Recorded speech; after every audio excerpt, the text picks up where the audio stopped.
Hotel downtown Nashville. It's a beautiful day. We're in bar lines. Nice crowd here today. Fun show planned for you. A lot of things happening, good things happening. We got people staring at us over there. Watch out over there. Yeah. Hey, everybody. Good to see you. Welcome. Hey, good to see you. You're part of the greatest show that's ever been put on the radio. So welcome today to Omni. We're going to have a fun show today. Chase McCabe is off today. Chase McCabe has another speaking engagement across town for the LinkedIn Cloud Architecture Storage. He has become an expert on that. So Chase took the afternoon off to go talk to this group of people who's learning how to be the let me help you out. Is that my computer? Yeah, it is. There you go. You're good to go. I don't do anything, right? Let me help you out there. What you doing, everybody? All right. You continue talking, Joe. Why is that? Okay. All right. Now I got you. All right. There so anyway, you in this place, Dr. Crane's with us today. We're going to have a fun show. Dr. Crane, how are you? Fantastic. I was busy yesterday after the show. Went to Geodis Park, watched Nashville SC. And how'd we do over there last night? 0-0 draw. Not the best result, but they can improve off of it. So what does that mean? I'm totally ignorant when it comes to soccer. Yeah, no, when they tie 0-0 at home, that means the away goals count more. So because Club America did not win last night and or put any goals on the score sheet, Nashville has the advantage in some regard when they go to Mexico City to play at Estadio Azteca. Okay, is that the next game? That is not the next game. The next game is Saturday when they play on the road at Charlotte. At Charlotte. Okay, all right. I'm so confused about what they do. That's okay. They're playing in 2 tournaments right now, so that's all you got to worry about. Which one's more important? Oh, we're not getting into this conversation again. Oh my goodness. Why not, man? Because it's 2 different tournaments. They kind of looked at as equal. I mean, I've told you this before. If there's one championship that they do win, it's going to be the CONCACAF Champions Cup. So here at bottom line, just win games. Yeah, bottom line. I mean, they lost for their first time this past Saturday, and now that they're trying to recoup from that, still 0-0. So we'll see what they can do against Charlotte. Wilfred Zaha is suspended due to yellow card accumulation. You said he's kind of a hothead sometimes. I did. And what's his name again? Sumi Haha? Wilfred Zaha. Wilfred Zaha. I like that name. Yeah. So okay, all right. So who beat him last weekend? It was Chicago in the Windy City. 1-0. They scored in the first 17 seconds. Let me ask you something. Yeah.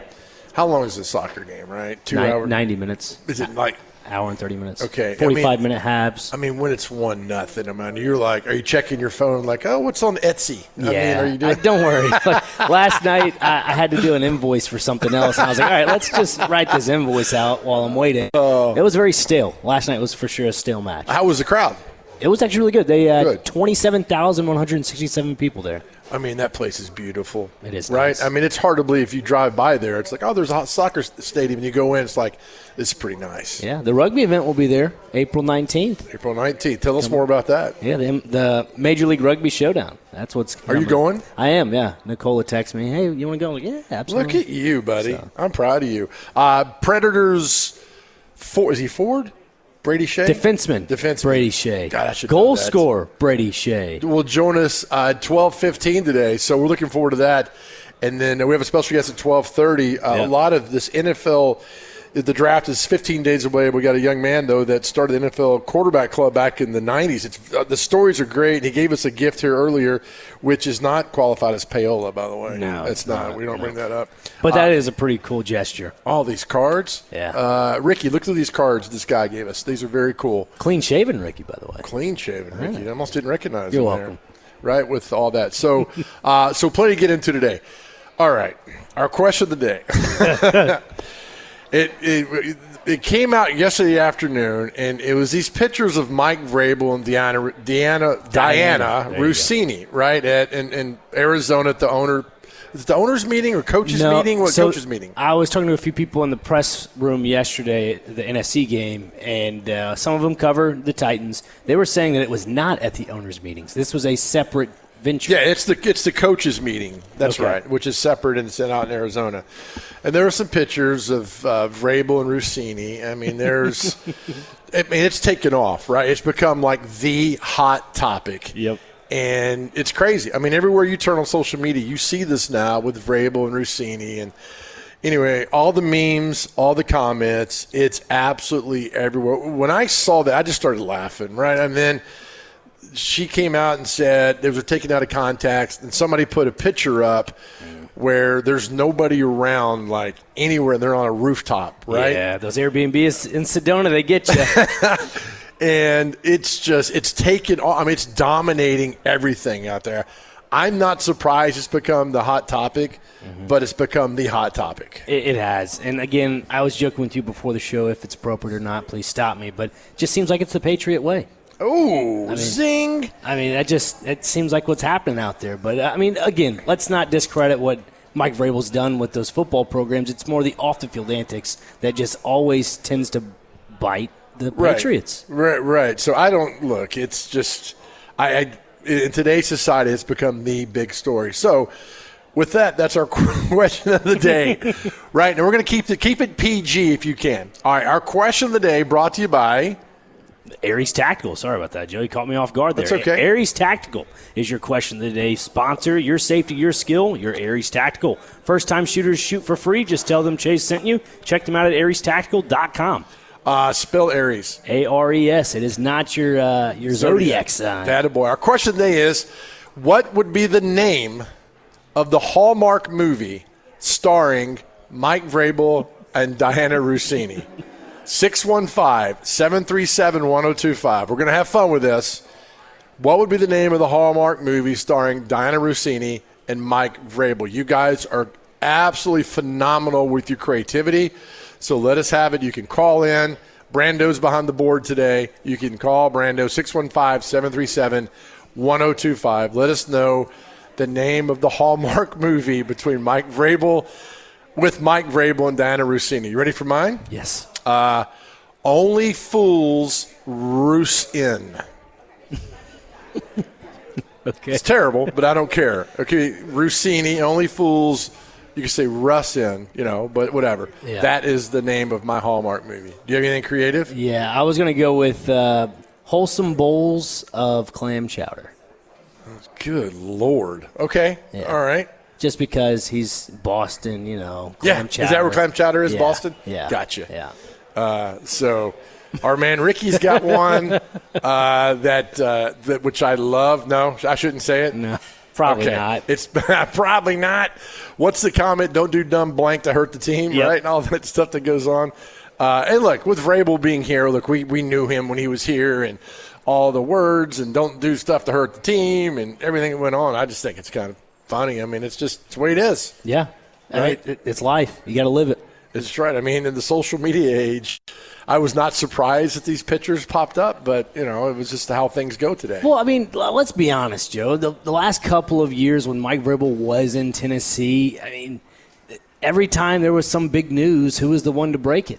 Diana Russini. Right? Yeah. And you got to wonder, obviously, you build, and you've been in this industry longer than I have, but you build a good rapport with coaches and, GMs and so forth, front office people. Yeah. But when it comes to something like this, though, it's just a little interesting. And now that these pictures have surfaced online, it just makes you wonder, wow, it's jaw-dropping. It catches you off guard. It is. And so, it was like front page New York Post. Yeah. I mean, it took off and everything. And so it was I got one for you. Sure. A bowl of Jersey Shore, because she's from that Jersey area. And bowl, clam chowder, put those two together. A bowl of Jersey Shore. I mean, you guys, the comments already coming in. Steve in Clarksville says, a yard too far. Oh, my gosh. Mike in Las Casas. Mike, we love you. Mike's Hallmark title is, what are you doing with your hands? Starring Joe Rexroad, part of that, man. A cameo from Joe Rexroad. Oh, my gosh. What are you doing? You guys are great. 615-737-1025. What is this one here? Austin says, forgetting Diana Russini. Oh, that's so good. Graham says, a Coldplay of a true patriot. Remember the Coldplay concert, Yeah. right? And all that. 9070. Oh, man. All right. This is great.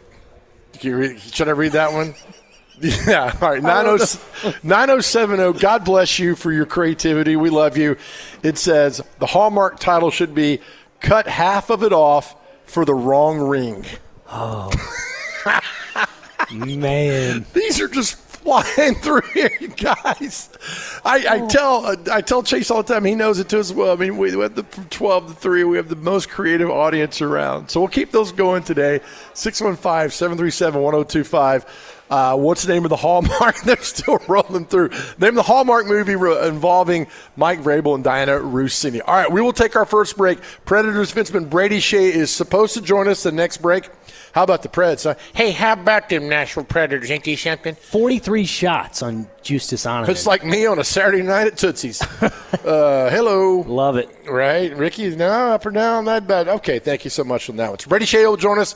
Hopefully coming up next, we'll talk the Nashville Predators, who are on a burner right now after kicking some butt last night in Anaheim.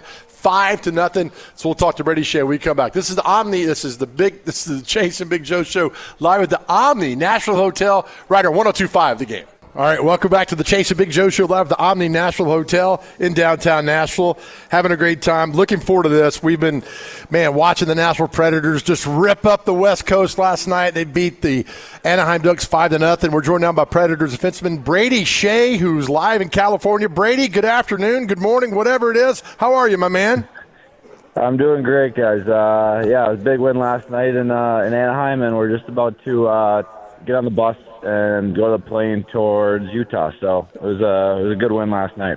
I love it. Thanks I know you're busy. Thank you for taking time out to do this with us, because there are a lot of Nashville Predator fans who have stayed up late. And I'm telling you, last night, Brady, from the group text I was in, there was a lot of words beginning with the letter F, followed by yes and exclamation points last night. Last night, what was working so well for you guys? You win 5-0, but it seemed like everybody was on last night. What was working so well?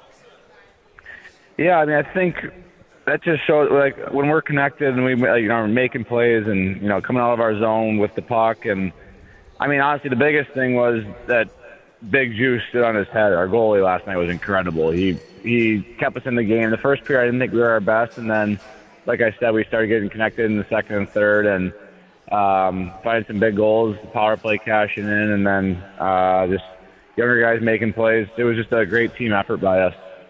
When did you know last night that you had them, that you guys were clicking on all cylinders? You said you didn't come out and play your best. At what point last night did you know, all right, we got this game? Well, I feel like you never really want to think like that. We've shown that this trip as well, being up 3-0 and letting teams back in the game. So we're trying to stay focused throughout the whole 60 minutes. But no, probably that fourth goal when the third period started. That fourth goal is kind of the icing on the cake, probably, and then the fifth goal is obviously just a bonus. And then after that, you're just playing for your goalie and trying to get him the shutout, and we were able to do that, which was huge. Brady Skjei's on the line with us here on the Chase and Big Joe show. Brady, I heard you mention right there, fourth and fifth goal. Are we just going to overlook the third goal? Come on. We all know who scored it. What was going through your head when you scored that breakaway goal there? No, I thought it was maybe going to be a 2-on-1, but I didn't know it was my D partner that was out there with me up in the play. So I just kind of started to get up in the play, and then I had some speed going, and Purby gave me the you got it, and I went in there and shot and scored, and he kind of played a little interference on me, so I was able to get a breakaway. And pretty rare to see two defensemen on a 2-on-0 on a penalty kill. That doesn't happen often. You were channeling your inner forward, right? Since you were a kid, right? Yeah. I have not played forward that much in my life, and I don't plan to anytime soon. Love to hear that. The last couple of weeks, Brady, this team has just seen a surge of youth players. And Fedor Svechkov, Zach LaRue, two of the players that scored last night. One of them being Joakim Kimmel, who had 2 assists as well. What have you seen out of those young players that just exudes more confidence for this team going forward at the home stretch? Yeah, they've been great. I think just energy that they can bring to the lineup is a massive thing. It was great. Yeah, great to see Kemi get two points last night. He's been playing well. Just hasn't really found the score sheet that much. But yeah, just that energy that they can bring. We obviously lost some big character guys in our room at the trade deadline, and for young guys to come in, and it's tough to fill those shoes. But these guys have done a great job so far, and hopefully they can keep it going. Yeah, another young player in Ryan Ufko. Obviously, Nick Hague not in the lineup last night. What have you seen out of Ufko that's just encouraged you guys as well in the locker room? he's been, just very impressive. Just with, I think, on the ice with the puck he's obviously has a great skill set that he's an elite, puck moving defenseman, great power play guy. He has a ton of poise with the puck. That's what stands out to me. And then off the ice, he's a great kid. He's competitive, wants to learn, and he's fit in great with our team. So he's been a great add for us. Predators defenseman Brady Skjei is on the Chasing Big Joe show. All right, now we head to Utah tomorrow night, and you guys have done so great on this road trip. What is it about? It's Utah. It's a team you hadn't faced in a long time. When you're going, Brady, back-to-back so fast, how do you prepare for a team like Utah that you haven't seen a lot? I know you fly out there to Utah today. How do you get the scouting report, or you just go out there and kind of play your game but know what they're strong at, what they're not strong at? You got to learn this, right, in the next 24 hours? Yeah, we try to get on top of it. Our video coach, Lawrence Filoni, is one of the best in the game for us. He gives us a great scouting report before each game, kind of tells us what the tendencies are for the other team and all that. But you're right, it does happen so quick that, for the most part, you try to just focus on how we're playing and what we can do to be successful. So there are a few things that Law will point out to us, and they definitely help. And then, also we need to focus on our game and play the way we know that makes us successful. Barry Trotz had told us one time that in times like this, going on the road is a good thing because it's you guys versus the world. And I got to know, shutting up Anaheim last night, that crowd had to be great. Is that how you kind of approach this? It's you guys versus the world right now? Yeah, I believe so. I think it has that playoff feel right now for us where obviously this is kind of the time of year, like the sun's coming out, it's nice weather, and then you're playing huge hockey games. So the way our schedule is lined up, we're playing teams that are either ahead of us or behind us by a few points this whole trip, it seems like. So we need to be very focused and, need to have that playoff mentality going into these games. Brady, when talking about Barry Trotz, obviously making the announcement he's retired at the end of the season, but what's he been like for a vocal standpoint in between games with you guys? How involved is he with just talking to players in between games? He's great. He's very. If you want to talk to him, he's very approachable. Obviously, he's just a great guy, a great human, and we pass each other. Guys will pass him, and he definitely says hi and all that. He's been great. An unbelievable career for him, and obviously we're trying to make him proud and get into this playoff spot. Yeah, absolutely. And then for you, on this long road trip, how have you been able to kind of decompress and just take your mind off things, just trying to get too much in the weeds when it comes to the hockey games?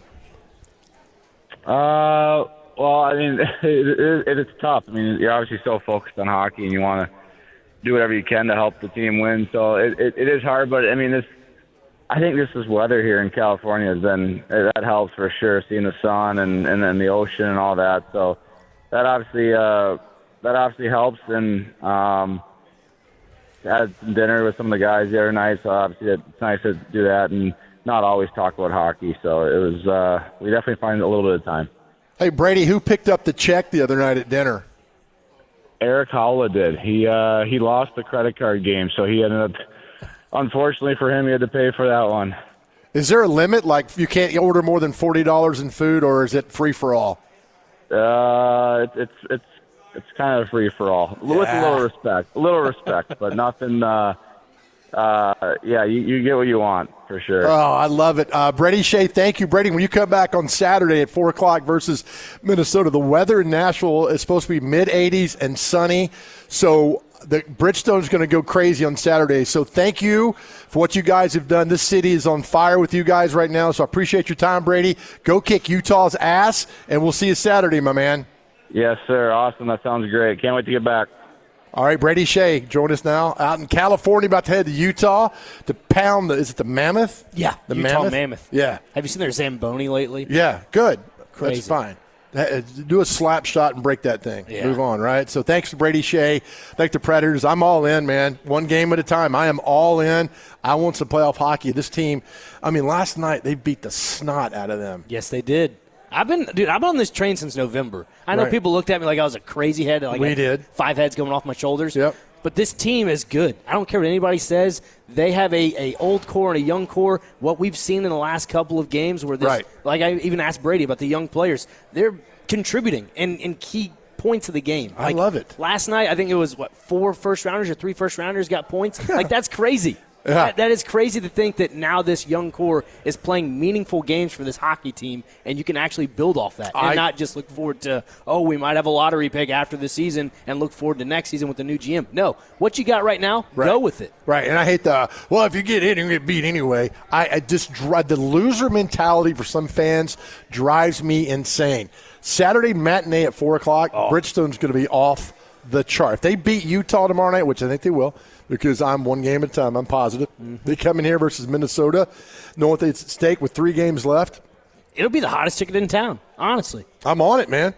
All about it. We going? Yeah, I'm in for it. Do you have an event to do? Let's see, what's this weekend? The single digits or the 10th or 9th? It's the 11th. 11th, the double digits. I'm okay. Yeah, let's go. We should go and have a good time. So, all right, thank you, Brady Skjei. All right, coming up next, this is a really cool segment. We're going to talk to Ron Cook, who started the NFL Quarterback Legends Club. The stories he's got about NFL quarterbacks is just amazing. He'll join us next. We're live at the Omni Nashville Hotel right here, 102.5 The Game. All right, welcome back here to the Chase and Big Joe Show live at the Omni Nashville Hotel.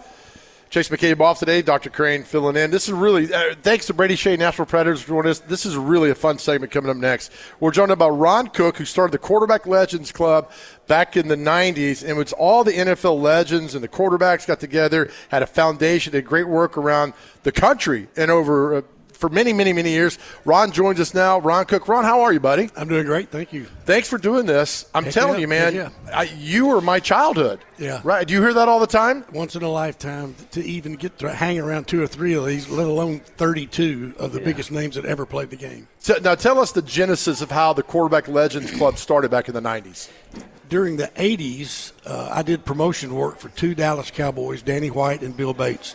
And what I mean promotion, I did their shoe contracts, I did their TV commercials, and I was just kind of a promotional rep for them. I had several clients that wanted close to those guys, right? Converse and Pony. Yeah. And in 1989, Danny White retired. I was doing all of his work. He retired and left the game completely. And about 6 months later, he called me and said, Cook, I'm playing in these celebrity golf tournaments, and I keep running into all these old guys, Hall of Fame guys. None of them are doing anything, and some of them don't have any money at all. Wow. He said, if I get them together, would you do the business part of a club for them, see if we can get the blessings of the NFL, and see if we can't get them some work, speaking engagements and that kind of thing. And I said, that would be a huge honor. When he started saying Johnny Unitas, Bart Starr, Roman Gabriel, all those names, those guys was heroes of mine. And so we put them all together. He got them all together. We met at Kiowa Island before it was a biggie, and had those guys down there and told them what we wanted to do. Said, would you be the board of directors? And what we'll have to do is invite people. And they came up with the idea of you only could be invited to QB Legends if you had started in the NFL for 5 years. Okay. So there you have it. I mean, that's a pretty big class right there. Right. And we ended up with 32 names that, unfortunately, a lot of people today, some of the young kids have never heard of. Right. But our age, my 55-plus friends grew up with them. And it was the biggest thrill because they're the greatest guys ever. I used to put all of them in card shows. I mean, the big thing back then was to go to a card show and have a Pete Rose or those guys sign an autograph a card. The football guys were friendly and would sit and talk to you forever. The baseball and basketball guys wouldn't even look at you while they were signing their contracts. So these guys were very, very popular in those card shows. Well, I'm looking, like Bart Starr, Ken Stabler, Jim Plunkett, Danny White. I mean, Nick and I were at an event 2 years ago, and Terry Bradshaw was there, and 500 people, Ron, and you saw this, starstruck. Yeah. Why were these guys larger than life? I've asked that question 10,000 times. I've had people ask me that. I think it's because even on the last play of your life, there's a chance you don't get the crap knocked out of you. Right. I mean, the other glamour sports, it's not the same. Yeah. I mean, they're glamour guys. Football players the crap knocked out of them. Right. Several times during the game and afterwards. But they were all just so down to earth. I mean, they'd all sit down and have a beer with you or talk forever. Yeah. I mean, it's great. You had a great relationship with who I think is just – I've been starstruck twice in my life, all right? One time was a local celebrity here. The other time was Ken Stabler. I was starstruck, and I met him in the early night before social media. You were very close to Kenny Stabler. And people are like, oh, that's an urban legend. But from what I've gathered, all these stories are true. They are. Right? All these stories are true about Stabler. They are. I got to be closer to Kenny than any of them. Excuse me. And I don't really know why. We really seem to hit it off. And, he was always known as the bad boy. But his bad boy meant he stayed up late and he drank late. He didn't beat people up. He didn't beat women up. He was just you've heard the expression, how I used to learn the playbook by the light of a jukebox. Yeah. It was truly Kenny. Yes. But we got to be very, very close. In the last 20 years of his life, we were actually very best friends. I even preached his funeral. Oh, wow. It was just an amazing guy, really an amazing guy, and I loved him. I mean, I really loved him like a brother. He was different because the way he treated people. He treated everyone as though they were the CEO of the biggest company. He didn't scooch up to anybody. People would stop him in the airport, and he'd stop and talk as long as they wanted to talk. He was something else. That's great. Really a great guy. And all those stories are true. Oh, I love it. Ron Cook is with us. He founded the Quarterback Legends Club. And all these stories are great. I mean, you got a million stories, right? I mean, I think there's Bill Wade on here, who's a Nashville legend, and you got up close and personal with all these guys. Yeah, absolutely.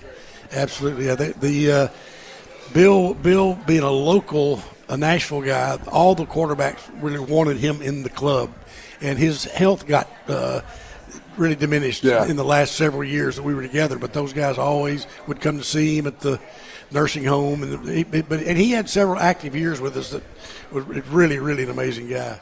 Yeah, when it comes to all these amazing players on this illustrious list, Joe over here, anytime he hears the name Manning, he goes into this weird Peyton Manning schfunk. I don't know how to describe it, but one of the key names in there, Archie Manning. What was he like as just a human being? Like you just mentioned with all these guys, they made you feel like you're larger than life. You're the biggest person in the room. What was he like in regards to all the other players? The best of the best. Yeah. He literally was the best guy, and he was the best guy to be around. He would do anything you asked him to do. He had no ego whatsoever. And, I mean, to put it in perspective of ages, I mean, when he was in our club, Peyton and Eli were just in high school and junior high and high school, and he knew they were good athletes, but he had no idea they were going to be what they were. Archie was the best of the best always, an amazing guy. So before getting into the NFL Legends Club, before getting involved with Danny White, why did you want to get into this type of industry? I did a bunch of promotional work with Barbara Mandrell back when she was the biggest name in business. And she was country before country was cool, right? Right. She and George Jones, yeah. But she used to have a celebrity softball event in Nashville to raise money for Vanderbilt Children's Hospital. And so I was helping her put that on. I was one of her co-captains to put that event on. And she was good friends with Danny White, Walter Payton, Ray Guy. Yeah. Good. And so she would invite them to come in to her play the softball thing. Well, I got to know those guys from that because we had a whole weekend to be together. And Danny White stopped me after a couple of them and said,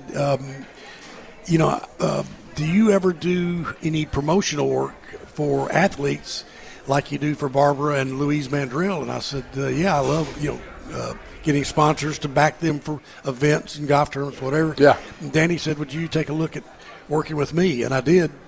And I got Bill Bates to be friends with Bill Bates, do the same thing with Bill as I did with Danny. But I really started with Danny and did all of Danny's promotional stuff until he retired. And then that side kind of bled over into all the other quarterbacks. Did you ever think it would get to this? Oh, no, never. Yeah.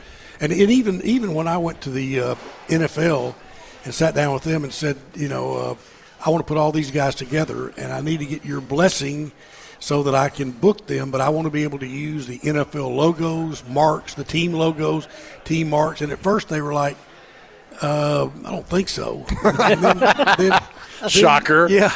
But then when they saw we were really serious and that we really what I tried to do was put them together in groups. So when a sponsor would call and wanted to know, can I get a quarterback, Terry Bradshaw was the most expensive of any of them we had. Bart Starr was the second most expensive to come do an outing or make a speech or whatever. But then I would say, but you know what, I can get you 2 or 3 other names, not quite as big, but they got great stories and they're Hall of Fame type guy. And so the NFL liked that I was trying to promote them in groups of 2 or 3 or 4. Yeah. And it worked for 20 years. Yeah, when we did the Terry Bradshaw thing, by the way, Ron Cook is with us, started the Quarterback Legends, NFL, all these great quarterbacks, man. It's it's like my childhood I'm looking at right here. Did you ever get it? When Nick and I did the thing with Terry Bradshaw, I took a moment, Ron, to look at people, Terry was signing autographs, of standing in line and how excited they were, right? Because it's Bradshaw. Did you ever take a moment to look at the crowd when a Y.A. Tittle's speaking or a Bart Starr and just see their faces? Unbelievable. I mean, these guys were really, really idols to a lot of kids and the kids' fathers. I mean, the fathers would bring them to the card show for the kid to get an autograph, but the father was the one sitting there with his mouth hanging open, right? Wanting to meet the guy. But let me tell you about Bradshaw. You've mentioned him a couple of times. Bradshaw was the best public speaker out of all those guys. Oh, yeah. I mean, even Bart and Joe Theismann, those guys were pros. But Bradshaw would memorize the star players. If a company hired him to speak at their convention, Bradshaw knew the name of every one of the C people there, the big people. Yeah. But he knew the salespeople and what their records were and what they did. So I went to one at Opryland where he came out and spoke to a group. And about 2 minutes into the thing, he went, "Where's Joe?" Joe, and the guy stood up. He went, "Congratulations on your year. It was unbelievable. You broke every record." And, well, where's Manny? Congratulations. And this is an Opryland where a big crowd was. Yeah. He spoke the whole time. Everything was personal, took questions. When he was through, he was wringing wet with sweat. Or he had worked so hard. But he was a great public speaker. I did an event. Everybody loved him. I did an event. I think I asked 3 questions. He spoke for an hour and a half. Yeah. I mean, he just took – but that's the thing with all that. All right, we'll take a break. Ron Cook is with us. He founded the Quarterback Legends Club. I mean, I got 1,000 questions before we come back because here's the thing, Ron. When I'm looking at this list of these legendary quarterbacks that you all worked with, I see my grandpa. Yeah.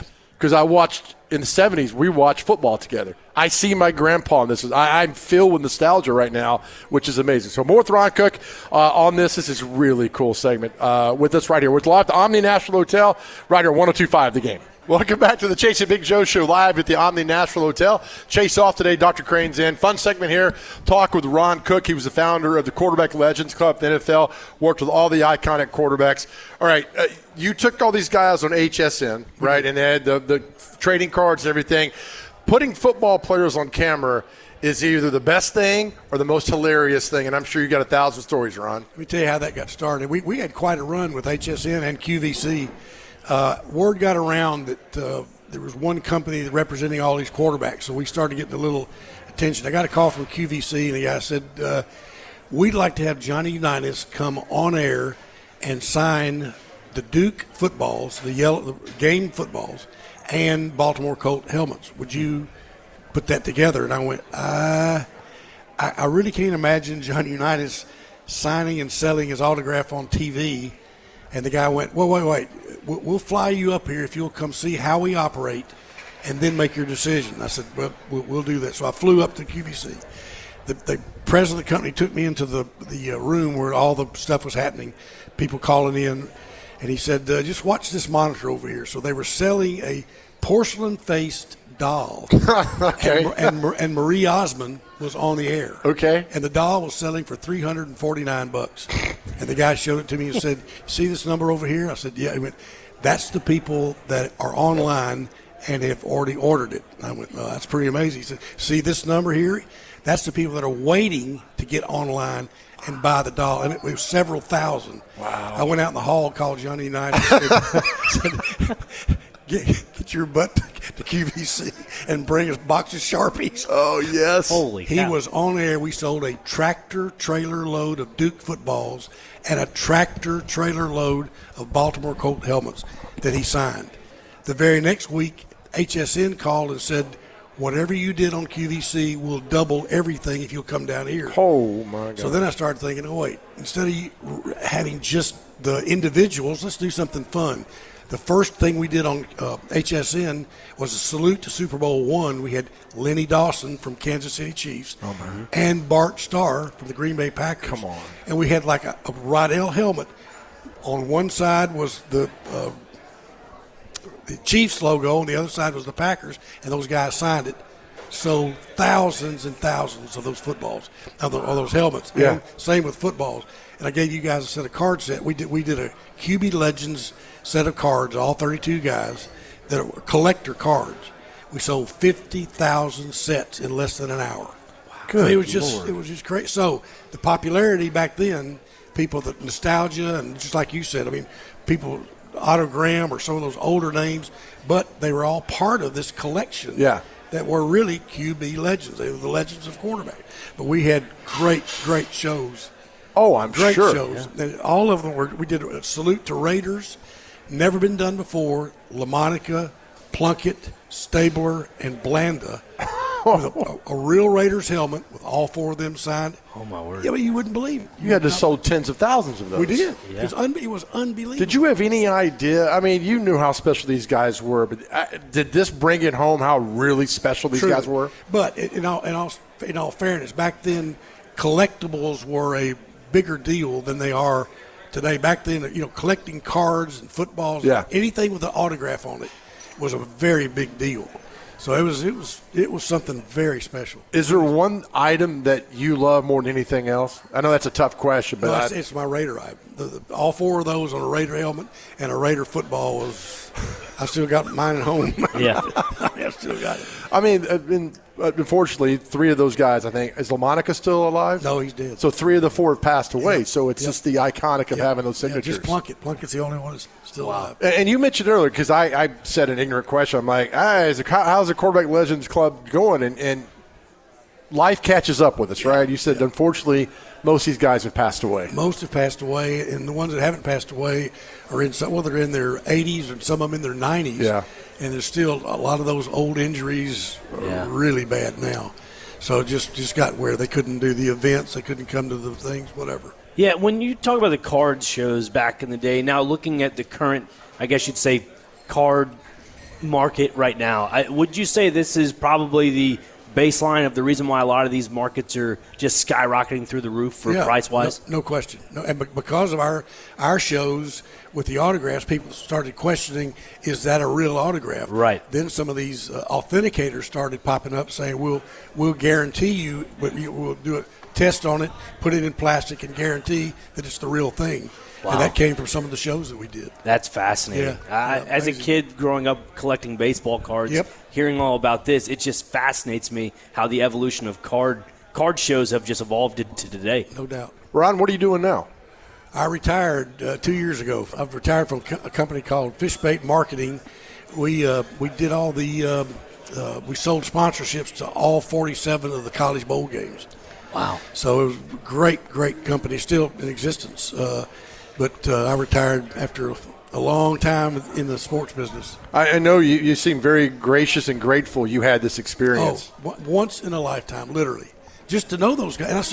And just out of nowhere, I'll get a phone call from 2 or 3 of these guys, Archie or just several. There's a couple that are still living. Right. That just want to talk about good old memories from the old days. How did you talked at Ken Stabler's funeral? I mean, how nervous? Speak from the heart? I mean, how do you prepare for something like that? It was so honored. I wasn't even nervous. I was just so honored. And Kenny died. I think it was on a Thursday. His daughter called me and told me that he had passed, and she said, "Don't say anything to anybody." He left us a letter that said, "I don't want the press to know that I'm dead until I've been buried." Okay, and that sounded like Kenny to me. Right. And she called about 2 hours later and said, "We're only doing a family graveside service." will you come down and talk to us? Wow. And I said, I would be thrilled. So my wife and I drove to Foley, and there wasn't but about maybe 10 people, his sister and their group, and they asked me if I would say something. And, it was I mean, I can't tell you how awestruck I was that I was standing there by Kenny's coffin and getting to tell his family what I knew about him, because, Kenny had a reputation of being wild and drinking too much and all that. But Kenny was a God-fearing guy. He was amazed at the bigness of God. He didn't like church, but he loved God. He used to sit out on his porch on Orange Beach and with a coffee cup and talking to God every morning. Wow. And we just had this very good I ended up writing a book because of a question that Kenny asked me. We were flying from Nashville to Oakland and sitting up in first class, and Kenny just being Kenny, and he just leaned over and said, hey Cookie, what do you think about the big guy? And I said, what now? He said, well, what do you think about the big guy? And I said, you talking about Madden? Or you talking about the real big guy? He said, no, the big guy. He wanted to know what I thought about God, and I asked him why, and he said, well, you talk about him sometimes like you know him. And I said, I feel like I do because I talk to him a lot. Right. And he was fascinated by that, but to the day he died. So I told his family that story, and he had written the foreword in the book I wrote, and the foreword was about how much he loved his wife, his daughters, and his sister, and I got to read that to them and tell them about how much they meant to him. It was really an unbelievable experience. Last question, and thank you for doing this. You're gracious with your time. How were your feelings when you found out he got into the Hall of Fame? Was it the year after he passed away? Yeah. Coach Madden was behind that totally and pushed it hard, and I got to go to his induction ceremony, which I wouldn't take anything for. Right. But it was amazing, and he should have been in there long ago. I agree.